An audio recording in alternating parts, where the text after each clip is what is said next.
아브라함은 성경의 인물들 중에서도 매우 특별한 인물입니다.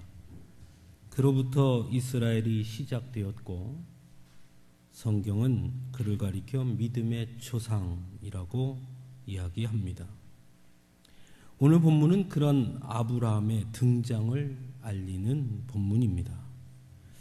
여호수아 24장 2절에 의하면 아브라함의 아버지 데라는 하란에서 다른 신 우상을 섬기던 사람이었습니다. 즉 아브라함의 가정은 우상을 섬기는 가정이었다는 것입니다. 그런 아브라함을 하나님께서 부르신 것입니다. 그리고 놀라운 말씀을 하십니다.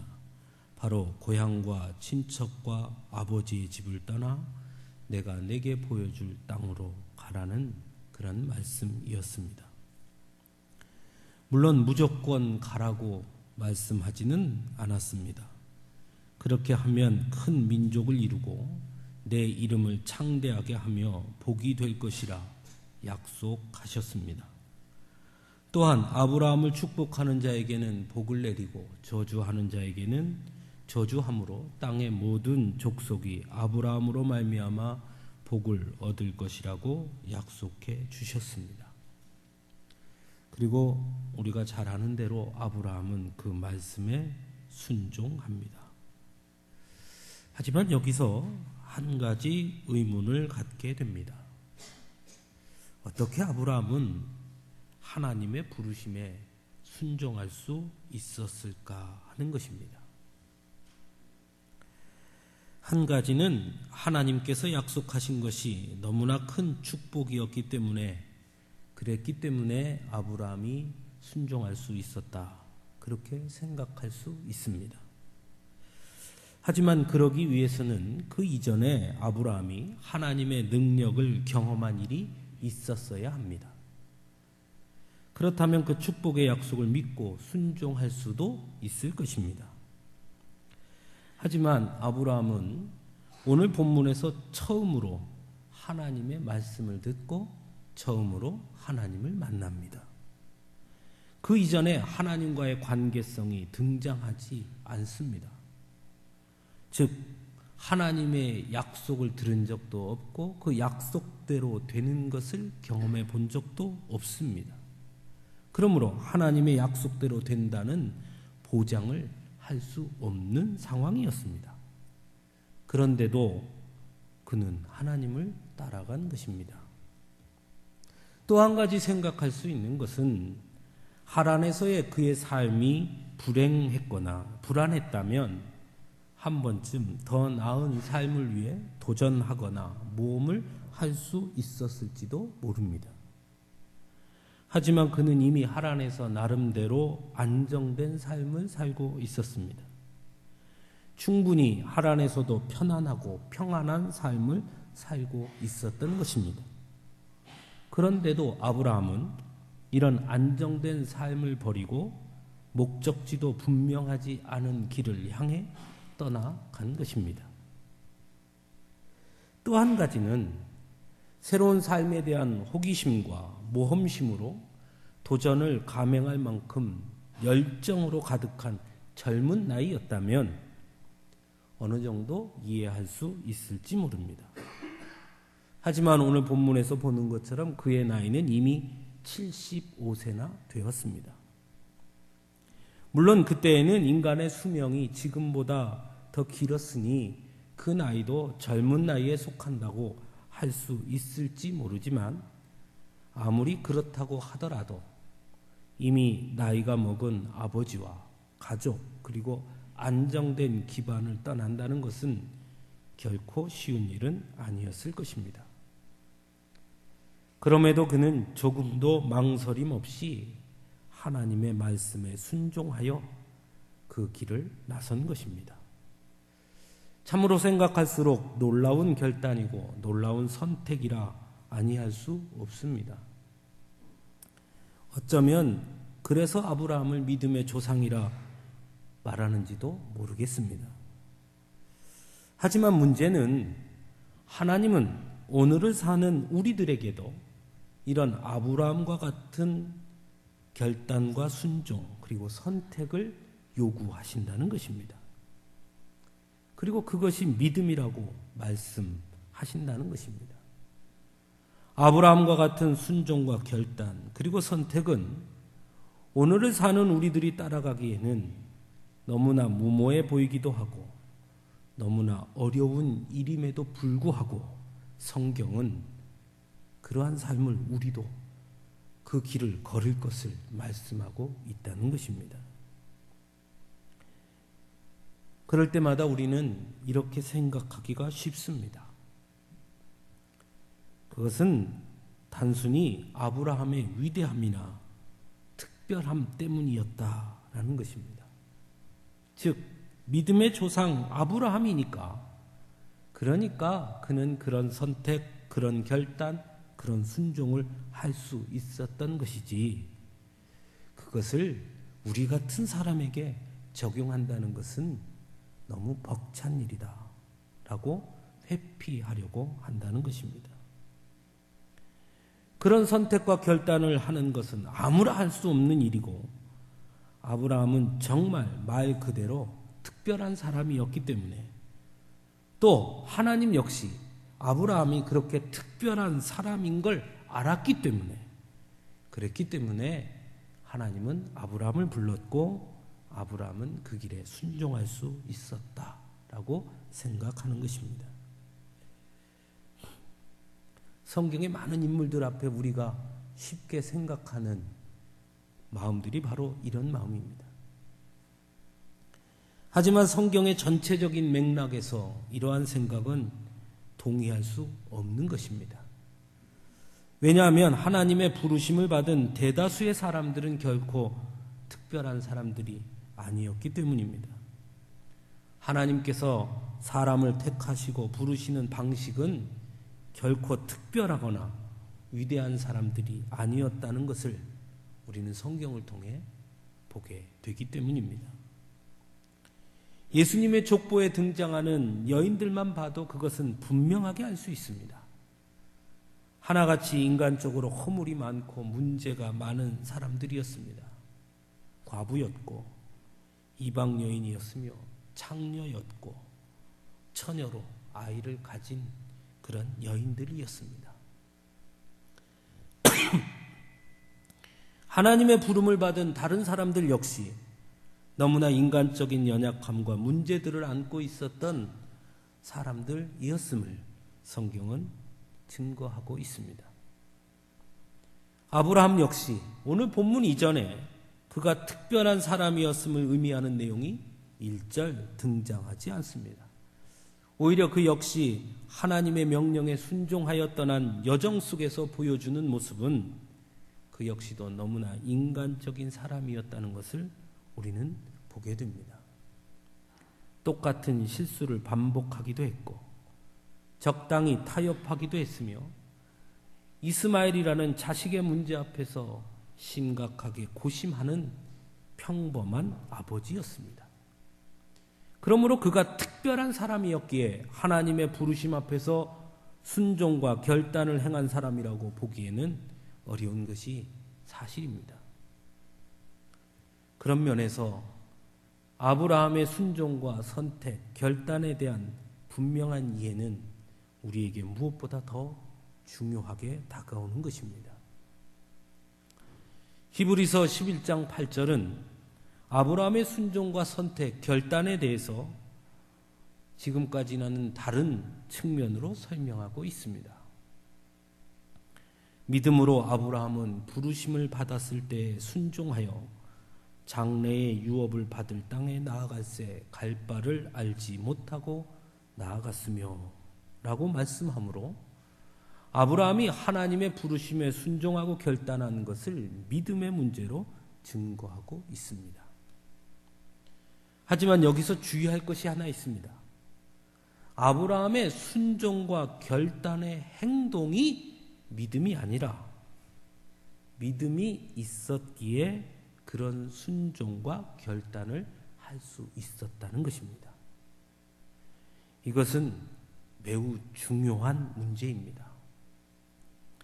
왜냐하면 만일 우리에게 믿음이 있다고 한다면 우리에게 역시 아브라함의 선택과 순종 그리고 결단이 나타나야 함을 말씀하고 있기 때문입니다. 아브라함과 같은 선택과 순종 그리고 결단을 회피한다면 그러므로 그것은 곧 믿음이 없다는 것을 의미하기 때문입니다. 그래서 우리는 다시 믿음이 무엇인가에 대해 고민하게 됩니다. 과연 아브라함의 그 믿음이 무엇이기에 아브라함으로 하여금 인간적인 관점으로 보기에는 도무지 이해할 수 없는 그 무모하게 보이는 고향과 친척, 아버지의 집을 떠나 알 수 없는 정해지지 않은 그 보여질 땅으로 가라는 하나님의 명령에 순종을 가능하게 했는가 하는 것입니다. 사랑하는 성도 여러분, 여러분은 믿음이 무엇이라고 생각하십니까? 너무나 질문이 광범위합니까? 그렇다면 조금 내용을 바꾸어서 여러분은 무엇을 믿습니까? 즉 우리가 믿음이라고 말할 때 그 믿음의 내용이 무엇입니까? 간단하게 대답하면 아마 이렇게 대답할 수 있을 겁니다. 예수님을 믿는 것, 예수님이 그리스도이심을 믿는 것, 예수님에 대해 믿는 것. 맞습니까? 그것이 믿음이지요? 이 말에 해당하는 헬라어는 피스투스 크리스투스라는 말입니다. 우리말 성경에서는 이 말을 그리스도를 믿는 것 또는 그리스도에 대한 믿음이라고 번역을 해서 피스투스라는 말을 목적격으로 해석했습니다. 하지만 원래의 말은 그리스도의 믿음이라는 말로 피스투스는 목적격이 아니라 소유격으로 해석해야 합니다. 이렇게 하면 믿음에 대한 이해가 완전히 달라집니다. 믿음은 곧 결코 우리 스스로 만들어내거나 우리의 노력이나 우리의 힘으로 완성될 수 없음을 인정해야 하기 때문입니다. 그래서 히브리서 12장 2절은 믿음의 주요 또 온전하게 하시는 이인 예수를 바라보자라고 말씀하므로 믿음의 창시자요 완성자가 예수 그리스도이심을 말씀하고 있습니다. 즉, 나 자신이 믿는 것이 아니고 내 자아로 믿는 게 아니라는 것입니다. 오히려 믿음은 예수 그리스도의 자아가 모든 의를 이루신 그분의 믿음이, 그분의 충성이 내 안에 있는 나의 자아를 밀어내고 들어와야 하는 것임을 말씀하고 있는 것입니다. 그래서 창세기 15장 6절에서도 아브라함이 여호와를 믿으니 여호와께서 이를 그의 의로 여기셨다고 말씀하고 있습니다. 즉 하나님께서 아브라함 안에 있는 아브라함의 자아를 밀어내고 들어오심으로 믿음의 순종과 결단을 할 수 있었다는 것입니다. 이것은 하나님께서 아브라함에게 이삭을 바치라는 하나님의 명령을 했을 때 아브라함이 순종한 것에 대해 성경이 증거하는 부분에서 매우 분명하게 나타납니다. 히브리서 11장 18절에서 19절 말씀을 통해 성경은 아브라함의 믿음에 대해 그에게 이미 말씀하시기를 자손이라 칭할 자는 이삭으로 말미암으리라 하셨으니 그가 하나님이 능히 이삭을 죽은 자 가운데서 다시 살리실 줄로 생각한지라 말씀합니다. 야고보서 2장 21절에서 22절에는 우리 조상 아브라함이 그 아들 이삭을 제단에 바칠 때에 행함으로 의롭다 하심을 받은 것이 아니냐, 내가 보거니와 믿음이 그의 행함과 함께 일하고 행함으로 믿음이 온전하게 되었느니라 말씀합니다. 즉 아브라함이 자신의 아들 이삭을 하나님께 제물로 드릴 수 있었던 것은 인간적인 아버지의 마음을 비우고 하나님께 온전히 자신의 자아를 내어 드림으로 하나님의 뜻과 계획하심을 믿었기 때문에 자신의 아들 이삭을 제단에 바치는 전적 순종의 결단을 할 수 있었음을 말씀하고 있는 것입니다. 그러므로 아브라함의 믿음의 행위와 결단 그리고 순종은 아브라함의 위대함이나 인간적인 성숙함, 인간적인 노력이 아니라 철저하게 자신을 하나님께 내어드림으로써 온전히 하나님이 자신을 주장하도록 함으로써 가능했던 일이었음을 말씀하고 있는 것입니다. 이것은 빌립보에서 증거하는 예수님의 마음과도 같은 것입니다. 그는 근본 하나님의 본체시나 하나님과 동등됨을 취할 것으로 여기지 아니하시고 오히려 자기를 비워 종의 형체를 가지사 사람들과 같이 되셨고 사람의 모양으로 나타나사 자기를 낮추시고 죽기까지 복종하셨으니 곧 십자가에 죽으심이라. 즉 예수님이 십자가에 달려 죽기까지 복종하신 것은 완전한 인간이셨던 예수님께서 인간의 마음을 완전히 비우시고 오직 하나님의 종으로서 하나님 아버지께 자신을 내어드림으로 가능했음을 말씀하고 있는 것입니다. 이것이 곧 예수님의 마음이요, 이것이 곧 믿음인 것입니다. 하지만 오늘날 많은 성도들은 예수님을 믿습니다. 예수님에 대해서 믿습니다. 여기에는 여전히 자아가 살아있는 것입니다. 이것은 곧 자신이 예수님을 믿는다고 생각하는 것입니다. 그러다 보니 믿음의 주체가 여전히 자신입니다. 이것은 마치 여전히 자신의 자아를 붙잡은 채로 창문 너머에 있는 예수님을 바라보며 고개만 끄덕이는 것처럼 언제나 어느 때나 그저 바라만 볼 뿐 예수님을 만지지도 자신의 삶에 예수님을 초대하지도 예수님과 맞닥뜨림도 없는, 그래서 자신의 삶이 그리스도의 것이 되지 못하는 것과 같은 것입니다. 예수님과 나 사이에 두꺼운 유리막이 되어 있는 것처럼 말입니다. 그러다 보니 예수님의 능력과 역사와 간섭이 나타나지 않습니다. 그리고는 아무리 노력해도 우리는 할 수 없으니 불가능하다고 말하면서 믿음의 삶을 쉽게 포기합니다. 더 나아가 자신의 삶에 하나님의 축복이 나타나지 않는 것을 믿음을 위한 자신의 노력의 부족으로 받아들여서 열등감에 사로잡히기도 합니다.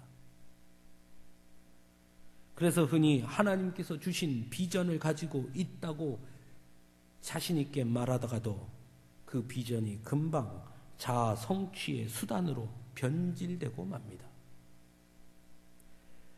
이것은 모두 믿음의 주도권이 여전히 자신에게 있다는 생각으로 믿음을 자신의 노력으로 이룰 수 있다고 생각하기 때문에 생기는 현상들입니다. 하지만 믿음은 나의 자아를 예수님 앞에 비워드리는 것입니다. 예수님이 나를 주장하는 것, 그것이 곧 믿음인 것입니다. 그러므로 우리가 해야 할 것은 철저하게 나를 그리스도 앞에 복종하는 것이 되어야 하고, 그러기 위해서 말씀 앞에 날마다 나를 세워야 하는 것이고, 온전한 예배를 통해 나의 주인이 그리스도이심을 날마다 고백해야 하는 것입니다. 아브라함은 그 믿음이 있었던 것입니다. 하나님께 온전히 자신을 내어 드렸던 것입니다. 아브라함이 하나님의 명령을 따라 순종했던 것은 자신의 욕심을 이루기 위해, 자신의 성공과 꿈을 위해, 또는 모험을 하거나 도전을 위해 하나님의 말씀에 순종한 것이 아니었습니다. 그가 순종했던 것은 철저하게 하나님의 뜻을 이루기 위해서 길을 나섰던 것입니다. 그래서 그는 고향과 친척, 아버지의 집을 떠날 수 있었습니다. 이미 자신을 하나님께 내어드렸기에 고향과 친척, 아버지 집보다 하나님께서 약속하시고 하나님께서 계획하신 큰 민족을 이루고 내 이름을 창대하게 하며 복이 될 것이라는 그 말씀을 더 크게 볼 수 있었고 더 확실하게 붙들 수 있었던 것입니다. 그래서 그는 단 한 번도 후회하지 않습니다. 다시 돌아가려고 하지 않습니다. 어떠한 위기와 어려움이 닥쳐도 자신의 선택에 대해 단 한 번도 흔들리지 않았습니다. 왜냐하면 이미 아브라함의 삶은 아브라함의 것이 아니라 하나님의 것이었기 때문입니다. 사도 바울 역시 갈라디아서 2장 20절에서 내가 그리스도와 함께 십자가에 못 박혔나니 그런즉 이제는 내가 사는 것이 아니요 오직 내 안에 그리스도께서 사시는 것이라. 이제 내가 육체 가운데 사는 것은 나를 사랑하사 나를 위하여 자기 자신을 버리신 하나님의 아들을 믿는 믿음 안에서 사는 것이라 고백합니다. 사랑하는 성도 여러분, 우리는 모두 믿음의 사람들임을 자부합니다. 그렇다면 다시 한번 우리 스스로를 점검해 보시기 바랍니다. 정말 나는 나의 자아를 예수 그리스도께 내어 드렸는가? 아니면 여전히 내가 주인 노릇을 하고 있는가? 이 사순절 기간에 우리가 깊이 생각해 봐야 할 주제입니다. 성경은 믿음은 역사하는 힘이 크다고 증거합니다. 믿는 자에게는 능치 못함이 없다고도 말씀합니다. 믿음으로 이스라엘 백성들은 홍해를 건넜으며 믿음으로 여리고성을 무너뜨렸다고 증거합니다. 믿음으로 엘리야는 비가 오게 했다고 증거합니다. 믿음으로 병든 자들은 고침을 받았으며 믿음으로 죽은 자가 살아났다고 증거합니다. 하지만 똑같이 믿음을 말하는 우리의 믿음에는 왜 이런 능력과 역사가 나타나지 않는 것입니까? 왜 우리의 믿음은 작은 어려움과 시험 앞에서도 현실의 벽 앞에서 이렇듯 쉽게 무너지고 마는 것입니까? 모두가 믿음을 우리의 노력으로 생각하기 때문입니다. 여전히 내 자아가 살아서 내 힘으로 하려고 하기 때문에 우리는 실패하는 것입니다. 믿음의 기도는 병든 자를 고친다고 하셨습니다. 그런데 왜 우리에게는 그런 일들이 일어나지 않습니까? 내 기도로 병든 자를 고치려고 하기 때문입니다. 믿음의 기도가 무엇입니까? 믿음의 기도는 나의 노력이 아닙니다. 내가 10시간, 20시간, 40일 금식하고 기도하는 것, 그것이 아닙니다.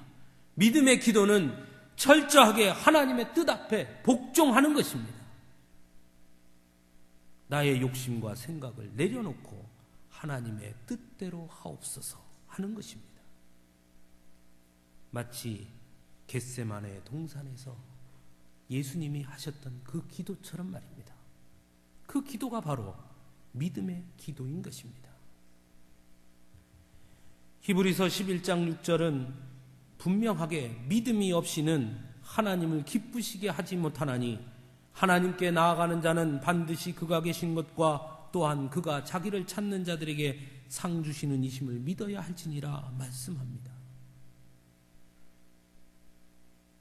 믿음이 없이는 하나님을 기쁘게 할 수 없습니다. 그러므로 우리는 믿음의 사람이 되어야 합니다. 그러기 위해서 우리의 자아를 하나님께 비워드려야 합니다. 나의 자아를 하나님 앞에 복종시켜야 합니다. 사도 바울의 고백처럼 내가 매일 죽어야 합니다. 그리고 예수 그리스도가 내 안에 살도록 해야 하는 것입니다. 그것이 사는 길입니다.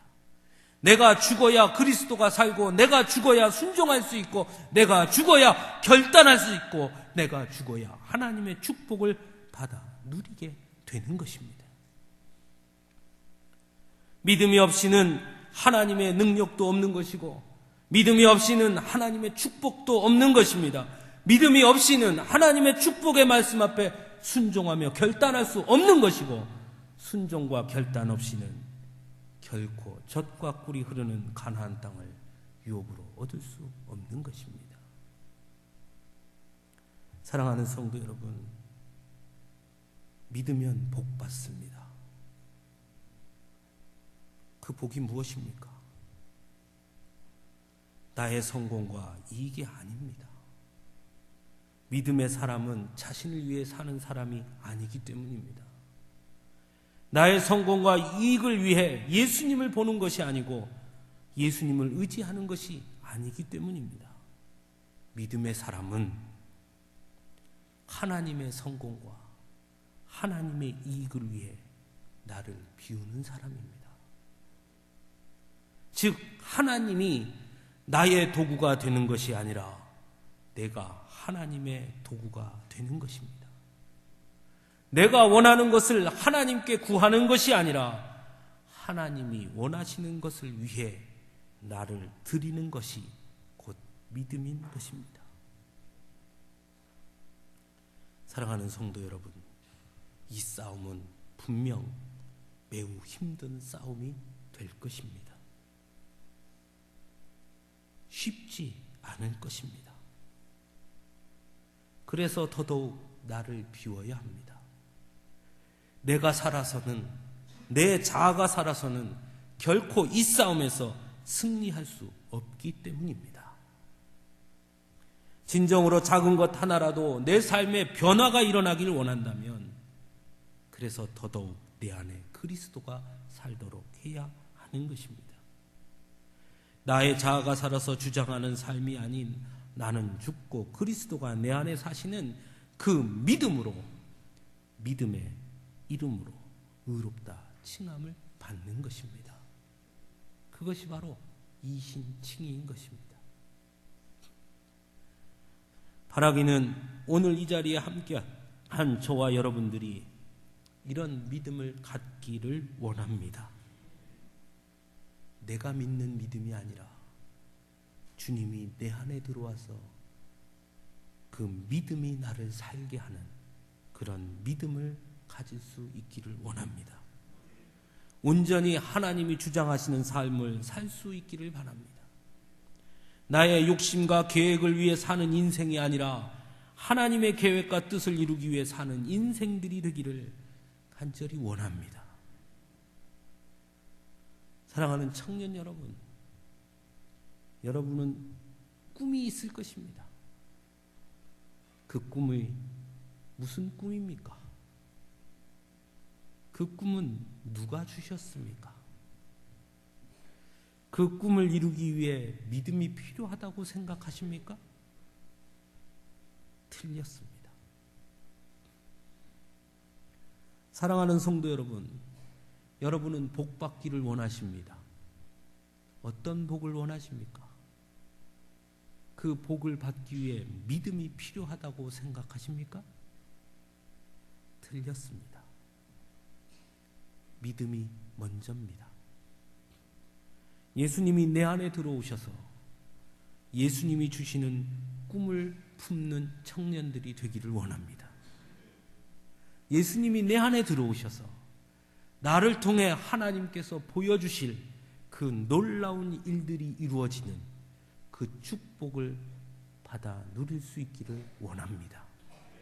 그것이 진정한 복입니다.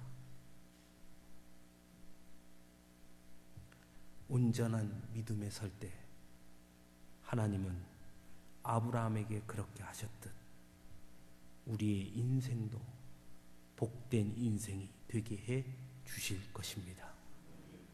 모두 그 축복을 받아 누릴 수 있기를 간절히 원합니다. 기도하겠습니다.